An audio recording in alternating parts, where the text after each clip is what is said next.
বন্ধুরা, দিল্লি ক্যাপিটালসের বিরুদ্ধে লখনৌ সুপার জায়ান্টসের লজ্জাজনক হারের পর ঋষভ পন্থকে বেশ আবেগপ্রবণ দেখা যায়। ম্যাচ শেষ হওয়ার পরে তিনি যা বলেছিলেন তা শুনে অনেক ক্রিকেট ভক্ত বেশ অবাক হয়ে যান এবং ভাবতে বাধ্য হন। অন্যদিকে মোহাম্মদ শামি সামির রিজভিকে নিয়ে এমন একটি কথা বলেন যা শুনে সত্যি তার প্রশংসা না করে থাকা যায় না। তাহলে শেষ পর্যন্ত ম্যাচের পরে এমন কি ঘটেছিল, আর ঋষভ পন্থ এবং মোহাম্মদ শামি ঠিক কি বলেছিলেন, সেই সমস্ত বিষয়ই আমরা আজকের এই ভিডিওতে আপনাদের সামনে তুলে ধরব। তবে ভিডিও শুরু করার আগে আপনাদের কাছে একটি ছোট্ট অনুরোধ, যদি আপনিও ঋষভ পন্থকে একজন মহান অধিনায়ক মনে করেন তাহলে ভিডিওটিকে অবশ্যই লাইক করুন এবং কমেন্ট করে জানান ঋষভ পন্থ, আকসার প্যাটেল এবং রোহিত শর্মা এই তিনজনের মধ্যে আপনার মতে সবচেয়ে মহান অধিনায়ক কে। বন্ধুরা, আইপিএল 2024-এর পঞ্চম ম্যাচটি অনুষ্ঠিত হয় দিল্লি ক্যাপিটালস এবং লখনৌ সুপার জায়ান্টসের মধ্যে একানা ক্রিকেট স্টেডিয়ামে। এই ম্যাচে দিল্লি ক্যাপিটালসের অধিনায়ক আকসার প্যাটেল টস জিতে প্রথমে বোলিং করার সিদ্ধান্ত নেন। তার মতে এই পিচে পরে ব্যাট করা কিছুটা সহজ হতে পারে, কিন্তু অন্যদিকে লখনৌ দলের খেলোয়াড়রা খুবই সতর্ক ছিল এবং তারা বুঝে গিয়েছিল যে এই ম্যাচে তাদের ভালো কিছু করতে হবে। প্রথমে ব্যাট করতে নেমে লখনৌ সুপার জায়ান্টস খুব একটা বড় স্কোর করতে পারেনি। পুরো দল 141 রানে অল আউট হয়ে যায় এবং দিল্লি ক্যাপিটালসের সামনে 142 রানের লক্ষ্য দেয়। সাধারণভাবে টি20 ম্যাচে এই লক্ষ্য খুব বড় নয়, তাই অনেকেই মনে করেছিলেন দিল্লি সহজেই ম্যাচটি জিতে যাবে। কিন্তু বন্ধুরা, একানা স্টেডিয়ামের পিচ একটু আলাদা ধরনের। এখানে স্পিনার এবং পেস বোলার দুজনেই ভালো সাহায্য পায়, তাই এই পিচে ব্যাট করা সবসময় সহজ নয়। আর সেটাই দেখা গেল যখন দিল্লি ক্যাপিটালস ব্যাট করতে নামে। ইনিংসের প্রথম বলেই বড় শট খেলতে গিয়ে কেএল রাহুল আউট হয়ে যান। এরপর প্রথম নিশানকা মাত্র 1 রান করে পেভিলিয়নে ফিরে যান। এরপর নীতিশ রানা কিছুটা চেষ্টা করে 15 রান করেন, কিন্তু তিনিও বেশিক্ষণ টিকতে পারেননি।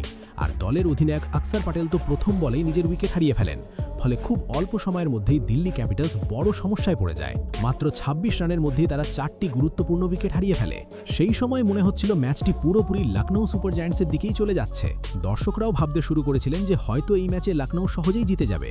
কিন্তু বন্ধুরা, আইপিএল সবসময় তার চমকপ্রদ মুহূর্তের জন্য পরিচিত, আর এই ম্যাচেও ঠিক তেমনটাই ঘটল। এই কঠিন পরিস্থিতিতে সামির রিজভি এবং ক্রিস্টান স্টাবস অসাধারণ ধৈর্য নিয়ে ব্যাটিং করেন। দুজন মিলে 50 রানেরও বেশি গুরুত্বপূর্ণ একটি পার্টনারশিপ গড়ে তোলেন। তাদের এই দারুণ জুটি ম্যাচের মোড় ঘুরিয়ে দেয় এবং ধীরে ধীরে ম্যাচটি দিল্লি ক্যাপিটালসের দিকে চলে আসে। অন্যদিকে যেখানে মনে হচ্ছিল ঋষভ পন্থের দল লখনৌ সহজেই ম্যাচ জিতে যাবে, সেখানেই শেষ পর্যন্ত তাদের হারতে হয়। ম্যাচ শেষ হওয়ার পর ঋষভ পন্থকে বেশ আবেগপ্রবণ দেখা যায়। তার কথাতেই বোঝা যাচ্ছিল যে এই হার তাকে ভীষণ কষ্ট দিয়েছে। ম্যাচের পরে ঋষভ পন্থ বলেন যে এই ম্যাচ জেতা তাদের দলের জন্য খুবই গুরুত্বপূর্ণ ছিল। তারা আগেই পরিকল্পনা করেছিল যে সামির রিজভির মতো বিপজ্জনক ব্যাটসম্যানকে দ্রুত আউট করতে হবে, কিন্তু তাদের বোলিং সেই পরিকল্পনা অনুযায়ী কাজ করতে পারেনি। তিনি আরও বলেন, যদি মোহাম্মদ শামি এই ম্যাচে একটু বেশি আক্রমণাত্মকভাবে বোলিং করতেন তাহলে হয়তো আরও 2-3টি গুরুত্বপূর্ণ উইকেট পাওয়া সম্ভব হতো। তার মতে কঠিন সময় যদি দলের প্রধান বোলাররা উইকেট না নিতে পারেন তাহলে ম্যাচ জেতা অনেক কঠিন হয়ে যায়। ঋষভ পন্থ আরও বলেন যে একসময় তাদের দল ম্যাচ জয়ের খুব কাছাকাছি চলে গিয়েছিল, কিন্তু সেই সময় সামির রিজভি এবং ক্রিস্টান স্টাবস যেভাবে ব্যাটিং করেছেন সেটাই শেষ পর্যন্ত ম্যাচের ফলাফল বদলে দেয়। এই দুই ব্যাটসম্যান সঠিক সময়ে খুব গুরুত্বপূর্ণ পার্টনারশিপ গড়ে তোলে, দিল্লি ক্যাপিটালসকে ম্যাচে ফিরিয়ে আনে এবং শেষ পর্যন্ত জয়ের পথ তৈরি করে দেয়। ঋষভ পন্থ তাদের সেই পারফরমেন্সের প্রশংসাও করেন এবং বলেন যে তারা সত্যিই ম্যাচ জেতার যোগ্য ছিল। বন্ধুরা, ঋষভ পন্থের এই সৎ স্বীকারোক্তি এবং স্পষ্ট বক্তব্য অনেক ক্রিকেট ভক্তের মন জয় করে নিয়েছে। কিন্তু এখন প্রশ্ন হচ্ছে, আপনারা কি ঋষভ পন্থের কথার সাথে একমত?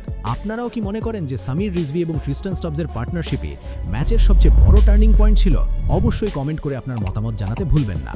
ধন্যবাদ সকলকে।